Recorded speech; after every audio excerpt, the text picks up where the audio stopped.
दोस्तों, हर माता पिता का ये सपना होता है कि उनकी औलाद जो है वो पढ़ लिख कर लायक बने और इसके लिए माता पिता दिन रात जी जान से लगे रहते हैं। तो ऐसे ही एक माता पिता की इकलौती संतान जो कि एक बेटी होती है, वो खुद पढ़े लिखे थे नहीं, लेकिन बेटी के लिए उन्होंने कभी कोई कमी नहीं छोड़ी। बेटे भी पढ़ने लिखने में ठीक थी, तो उसको पढ़ने के लिए वो ब्याज पर कर्ज ले लेते हैं, बाहर भेजते हैं और 5-6 सालों बाहर रहकर पढ़ाई करती है। मगर अफसोस कि वो कुछ कर नहीं पाती है।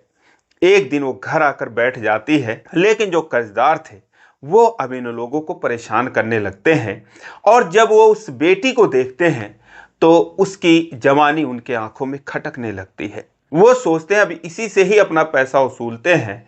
और दोस्तों, फिर वो बेटी वो कर्जा चुकाने के लिए मजबूर हो जाती है। लेकिन दोस्तों, आपका सब कुछ खत्म हो जाए, लेकिन जो सूदखोर होते हैं उनका ब्याज कभी खत्म नहीं होता। दोस्तों, एक बहुत ही भावुक कर देने वाली कहानी है, ये जानते हैं पूरी कहानी इस वीडियो में। लेकिन वीडियो में आगे बढ़ने से पहले बस वही रिक्वेस्ट कि वीडियो को लाइक कर दीजिए, चैनल को भी सब्सक्राइब कर लीजिए ताकि मेरा हौसला बढ़ता रहे। दोस्तों, ये कहानी उत्तर प्रदेश के बलरामपुर जिले की एक लड़की जिसका नाम दीपा होता है, जो कि पढ़ने लिखने में ठीक ठाक थी। हालांकि उसके माता पिता बिल्कुल अनपढ़ थे, उन्होंने कभी स्कूल का मुंह नहीं देखा था। लेकिन दीपा पढ़ने लिखने में ठीक थी, तो इसके लिए उसकी पढ़ाई के लिए उन्होंने कभी कोई कमी नहीं छोड़ी।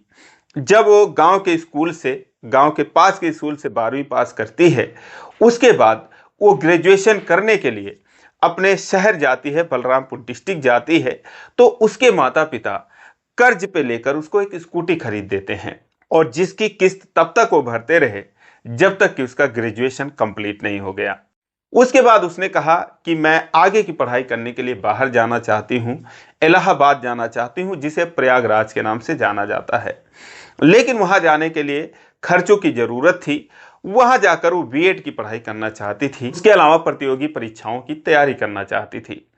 उसके पिताजी ने कहा, जिनका नाम राम अवध होता है, कहते हैं बेटा तुम पैसों की चिंता मत करो और तुम जो है बाहर जाकर पढ़ाई करो। लेकिन उनको एक बात की और चिंता थी, चूंकि जो दीपा थी वो जवान हो चुकी थी, उसकी उम्र 21 साल की हो चुकी थी। तो वो सोचते हैं कि कहीं ऐसा ना हो किसी के बहकावे में आ जाए और किसी गलत रास्ते पर ना चल पड़े। क्योंकि उसके साथ की जितनी भी लड़कियां थी उस गांव की, उसके उम्र की, उनकी या तो शादी हो चुकी थी या जिनकी शादी नहीं हुई थी, तो उनके रोज नए नए किस्से सुनाई पड़ते थे। और कि फला वहां पर पकड़ी गई, फला उससे बात करती है।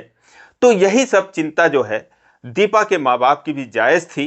लेकिन दीपा जो थी उसने भी अपने माँ बाप के भरोसे को कभी तोड़ा नहीं था। सीधा वो कॉलेज जाती थी, कॉलेज से घर आ जाती थी।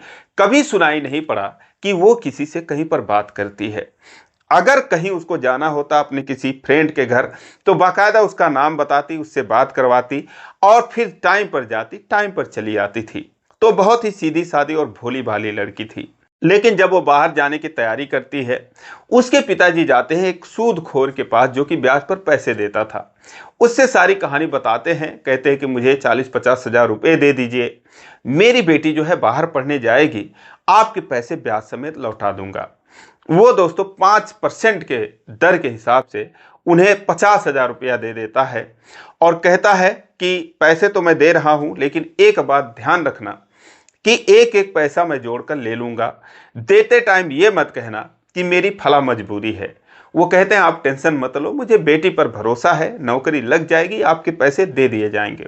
लेकिन जो सूदखोर था वो गारंटी के रूप में उनके 1 बीघे की जमीन की कागजात अपने पास रख लेता है। उनके पास मात्र 1 ही बीघा जमीन थी, उसका कागज वो अपने पास रख लेता है, जिसकी कीमत करीब 5 लाख रुपए के आसपास थी। तो इस तरीके से वो पैसे दे देता है। दीपा जो है वो प्रयागराज चली जाती है, वहां पर अपना एडमिशन कराती है। वहां जाने के बाद वो बीएड में एडमिशन लेती है, उसके बाद वो पढ़ाई करने लगती है। अब कुछ दिन वो घर पे रहती, उसके बाद यहाँ पर आती। धीरे धीरे उसकी बीएड की पढ़ाई कंप्लीट होने को होती है। लेकिन इन 3 सालों में उसकी उम्र 25 साल की हो चुकी थी। लेकिन किसी से उसने ना तो प्यार किया और ना ही कभी ऐसी कोई बात सामने आई। कुछ लोग ऐसे थे जो उससे दोस्ती का हाथ जरूर बढ़ाए, लेकिन 5G के ज़माने में जो दीपा थी वो एक 2G के समान की लड़की थी, जो कि बहुत सीधी सादी भोली भाली थी। लोग उससे कुछ और मतलब के लिए दोस्ती का हाथ बढ़ाते, लेकिन जब उनकी दाल नहीं गलती तो कहते कि यार इस ऐसी लड़की को तो बहन बना लेना ही सही है। फिर वो उसे दीदी दीदी कहने लगते। वो जो है इसी में खुश रहती। लेकिन एक लड़का जिसका नाम रमाकांत होता है, जो कि यूपी पीसीएस की तैयारी कर रहा था, घर से भी वो ठीक ठाक था, वो जो है दीपा के पीछे हाथ धोकर पड़ जाता है। दीपा से वो बहकी बहकी बातें करने लगता है, लेकिन दीपा उसे इग्नोर करती है। वो कहता है यार तुम कैसी लड़की हो, क्या तुम बुढ़ापे में प्यार करोगी? वो कहती है कि प्यार तो मैं करती ही हूँ। कहता है किससे? तो कहती है माँ बाप से प्यार करती हूँ। वो कहता है यार अजीब सी बात है, इसीलिए जो है तुम्हें लोग दीदी दीदी ही कहते हैं, तुम उसी के लायक हो। वो कहती है कोई बात नहीं, मैं तो इसी में खुश हूँ। लेकिन दोस्तों जो रमाकांत था वो आसानी से मानने वाला नहीं था। फिर जब भी वो मिलता उसे बहलाने की कोशिश करता। उससे कहता है कि यार कभी तुम्हारा मन नहीं करता किसी के बाहों में आऊं, किसी के गले लगूं, किसी से प्यारी प्यारी बातें करूं? वो कहती है कि मन तो करता है, लेकिन अभी शादी नहीं हुई है, शादी के बाद ये सब कर लेंगे। तो रमाकांत कहता है कि मुझसे ही शादी कर लो। वो कहती है ठीक है, लेकिन इसके लिए तुम्हें मेरे पापा से बात करना पड़ेगा। वो कहता है अगर तुम्हारे पापा से बात कर लूंगा तो क्या तुम तैयार हो जाओगी? फिर उसे देखती है, कहती है देखने में तो इतने बुरे लग नहीं रहे हो कि तुमसे मैं शादी ना करूं, देखी जाएगी। और दोस्तों उसके बाद फिर वो लाख कोशिश कर लिया, लेकिन दीपा ने उसे भाव नहीं दिया। उसे क्या, किसी को उसने कभी भाव नहीं दिया। वो अपने पढ़ाई पर लगी रही। लेकिन दोस्तों बीएड भी कंप्लीट हो गया। अब नौकरी के लिए वो और तमाम प्रतियोगी परीक्षाओं की तैयारी करती, लेकिन दुर्भाग्यपूर्ण तरीके से उसकी कहीं नौकरी लगती नहीं है। इधर जो ब्याज पर पैसे हर साल चूंकि वो कुछ ना कुछ लेते थे, तो 1-1.5 लाख रुपया उन्होंने तो लिया, और ब्याज के रूप में भी उसका डबल हो गया, करीब 3 लाख रुपए के आसपास हो गया। तो एक दिन जो सूदखोर था जिसका नाम अजीत होता है, उनका वो बेटा था, वो आकर कहता है कि चाचा ऐसी बात है कि अब तुम्हारा हिसाब किताब जो है वो जमीन की कीमत से ऊपर जा रहा है, तो एक दिन आकर अपनी हिसाब कर लो, और उसके बाद जो जमीन का पैसा है, जमीन की कीमत काट के बाकी जो बचता है वो आप पैसा दे दीजिए, या फिर गारंटी के लिए कुछ और रखिए। अब इतना सुनते ही जो दीपा की माँ थी वो रोने लगती हैं। फिर वो दीपा से कहती हैं कि कब तेरी नौकरी लगेगी, और हम लोग इतना परेशान हैं, कब तू पैसे चुकाएगी? और इस तरीके से हम लोग इतने कर्जदार हो गए हैं। दीपा को वो आधी ही बात बताते थे कि फला रिश्तेदार से पैसे ले रहे हैं, लेकिन कभी ये नहीं बताते थे कि हमने ब्याज पे पैसे लिया है। जब दीपा ये बात सुनती है तो परेशान हो जाती है। उसके बाद वो भी समझ जाती है कि नौकरी इतनी जल्दी तो लगने वाली है नहीं। वो जो है घर पर आ जाती है कुछ दिन के लिए अपने माँ बाप को समझाने के लिए कि आप लोग चिंता मत करो, मैं पूरी कोशिश में लगी हूँ। लेकिन दोस्तों जब घर पर आ जाती है तो उसे पता था कि इतनी जल्दी नौकरी लगने वाली है नहीं। 2 दिन के बाद अजीत भी आ जाता है और कहता है चाचा आप तो आए नहीं, लेकिन मैं आपका हिसाब किताब बनाकर ले आया हूं, आप इसको समझ लीजिए। वो कहता है कि कुल मिलाकर करीब 3 लाख रुपए हो गए, 2.5 लाख आपके जमीन का काट दे रहा हूं, 50,000 रुपए अभी भी मेरे आपके ऊपर बढ़ रहे हैं, तो आप जो है वो 50,000 रुपया दे दीजिए, या फिर गारंटी के रूप में कुछ और रखिए। अब हम जो है आगे और मोहलत नहीं दे सकते। अब जो राम अवध थे वो समझ जाते हैं कि इनसे बचने का कोई रास्ता है नहीं। बेटी भी घर पर आकर बैठ गई है। अभी तक तो वो लोगों से डींगे मारा करते थे कि मेरी बेटी पढ़ रही है, नौकरी लग जाएगी, वो लोगों से चर्चा करते रहते थे। लेकिन अब वो सोचते हैं कि अब क्या किया जाए। फिर वो कहते हैं कि ऐसा है कि मेरी जमीन की कीमत तो करीब 4-5 लाख रुपए है, कोई बात नहीं, लेकिन आपका कर्जा जो है 3 लाख रुपए है, उसी के अंडर में मेरी जमीन आप रख लो, लेकिन मुझे कर्जा मुक्त कर दो। अब मैं और कुछ देने की स्थिति में नहीं हूं, मेरी मजबूरी को समझो। लेकिन वो पुरानी बात याद दिलाता है कि चाचा मैंने कहा था कि पैसे लेते वक्त मैं कोई बहानेबाजी नहीं चलेगी, तो ये सब बेकार की बातें मत करो, आपको 50,000 रुपये देना पड़ेगा। तभी वहां पर दीपा आ जाती है उसके सामने। जैसे वो दीपा को देखता है ऊपर से नीचे तक निहारने लगता है, और फिर उसका यौवन उसके आंखों में खटकने लगता है। वो अलग ही हथकंडा आजमाता है। तो वो कहता है चाचा ऐसी बात है कि मेरा एक स्कूल है, उसके पिताजी का एक स्कूल था जो कि 8वीं तक था, प्राइवेट स्कूल था। वो कहता है कि अगर ये मेरे स्कूल में आकर पढ़ाती हैं तो लोगों को तो मैं 5,000 देता हूँ, इनको मैं 7,000 रुपये दे दूंगा और इस तरीके से एक साल के अंदर ये 50,000 रुपये आपके चुकता हो जाएंगे। अब राम अवध जो है वो दीपा से पूछते हैं। दीपा कहती है ठीक है, मैं पढ़ा लूंगी। हालांकि वो चाहती थी कि एक साल और जाकर वो कहीं पे रहे, तैयारी करे, लेकिन अब घर की ऐसी स्थिति नहीं थी कि इसके बारे में वो ज्यादा सोच सके। वो मजबूरन उसके स्कूल में चली जाती है पढ़ाने के लिए। अब दोस्तों जो अजीत था अपने स्कूल का मैनेजर था, वो एक ऑफिस बनाकर उसी में बैठता था। तो दीपा को एक दिन अपने पास बुलाता है। जब 2-4 दिन बीत जाते हैं उसको पढ़ाते हुए, तो कहता है कि ऐसा है 5-6 साल तक तुम बाहर रही हो, कोई तुम्हारा बॉयफ्रेंड भी तो होगा। वो कहती है कि नहीं, ऐसी कोई बात नहीं है, मेरा कोई बॉयफ्रेंड नहीं है। वो कहता है कि यार 5-6 सालों में कभी कोई बना भी होगा, मान लिया आज तुमने छोड़ दिया है। वो कहती है नहीं, ऐसी कभी कोई नौबत नहीं आई। अब वो उसे बहलाने की कोशिश करता है। वो उससे कहता है कोई बात नहीं, तुम मुझे बहुत अच्छी लगती हो, तुम्हारी सैलरी हम जल्द ही बढ़ा देंगे। उसके बाद वो उसे गलत तरीके से छूने लगता है। वो कहती है कि ये क्या कर रहे हैं आप। वो कहता है यार क्या कर रहा हूँ तुम समझ सकती हो, लेकिन वो वहाँ से चली जाती है।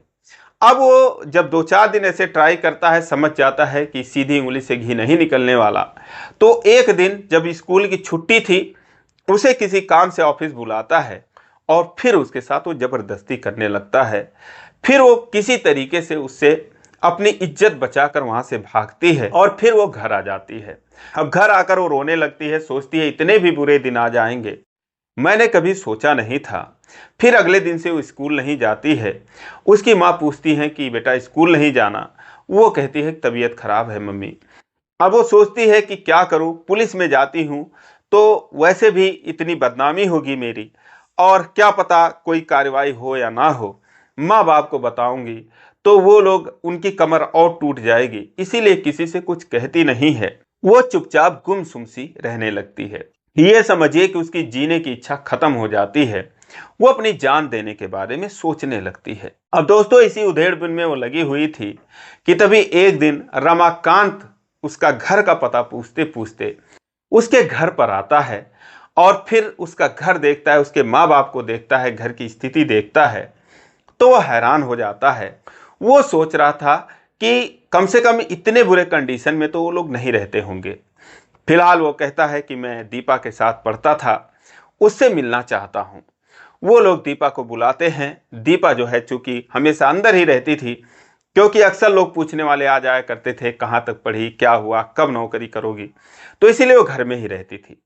वो जो है बाहर आती है, रमाकांत को देखती है, हैरान हो जाती है, कहती है तुम यहाँ पर कैसे। तो वो कहता है कि पहले ये बताओ तुम्हारी शादी हुई है कि नहीं हुई है। कहती अभी तो नहीं हुई है। क्यों।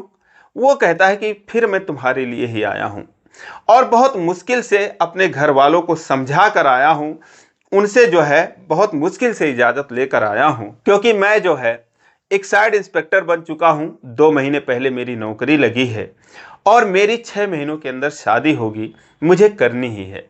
तो इसीलिए मैं तुम्हारे लिए आया हूँ और मैं तुमसे शादी करना चाहता हूँ। वो कहता है कि सोच समझ कर जवाब देना, क्योंकि मैं बहुत उम्मीद से तुम्हारे पास आया हूँ। वो कहती है कि मेरे घर की स्थिति देख रहे हो, मेरी हालत देख रहे हो, कैसी बात कर रहे हो तुम, उसके बावजूद तुम करना चाहते हो। वो कहता है कि मुझे कुछ दिखाई नहीं दे रहा है, मुझे तो बस तुम दिखाई दे रही हो। मैं तुम्हें चाहता हूँ, बहुत उम्मीद से आया हूँ, तो प्लीज जो भी जवाब देना सोच समझ कर देना, क्योंकि मुझे याद है तुमने कहा था कि मैं इतना बुरा तो नहीं लगता हूँ, अगर तुम्हारे माँ बाप इजाज़त देंगे तो तुम मुझसे शादी कर सकती हो, तो मैं उनसे भी बात कर सकता हूँ। वो कहती है कि मेरे पापा से ही बात करनी पड़ेगी तुम्हें। फिर दोस्तों बातचीत होती है, वो इस शादी को रजामंदी देते हैं। दोस्तों आज के ज़माने में जब नैतिकता का पतन हो चुका है, तो अच्छा संस्कार भी किसी धन दौलत से कम नहीं है। दीपा एक सच्ची लड़की थी, संस्कारी थी, और रमाकांत ये बात जानता था कि दीपा जैसी लड़की उसके जीवन को स्वर्ग बना सकती है। तो जब उसकी नौकरी लग गई, इंस्पेक्टर बन गया, तो उसके घर वाले उसकी शादी के लिए लड़की ढूंढने लगे। तो रमाकांत ने अपने घर वालों से बात की कि मैं एक लड़की को जानता हूँ, अगर वो मुझसे शादी करने को तैयार होगी तो आप लोग उससे मेरी शादी करवा देना, वरना आप लोग जहाँ कहेंगे वहाँ तो शादी करनी ही है। और यही सोचकर वो दीपा को ढूंढने के लिए निकलता है और शायद ऊपर वाले ने उनकी जोड़ी लिख रखी थी, वो उन दोनों को मिला देता है। मई 2023 में इन दोनों की शादी होती है और आज ये दोनों बहुत ही शानदार लाइफ एंजॉय कर रहे हैं। इन दोनों का एक बेटा भी है। दोस्तों, अब दीपा जो है आगे की पढ़ाई कर रही है, उम्मीद है कि उसे नौकरी मिल जाएगी। उसके माता पिता भी इस रिश्ते से खुश हैं, हालांकि उनकी ज़मीन चली गई, लेकिन फिलहाल उनके बेटी के जो संस्कार थे वो नौकरी से कहीं ज़्यादा कीमती थे। दोस्तों, ये रही कहानी। आज दीपा जैसी लड़कियां कितनी बची हैं, कमेंट में ज़रूर बताएं। और अगर ये कहानी अच्छी लगी हो तो वीडियो को लाइक नहीं किया तो लाइक कर दीजिए, चैनल को सब्सक्राइब कर लीजिए इसी प्रकार की कहानियों के लिए। फिर मिलेंगे अगले वीडियो में, तब तक के लिए जय।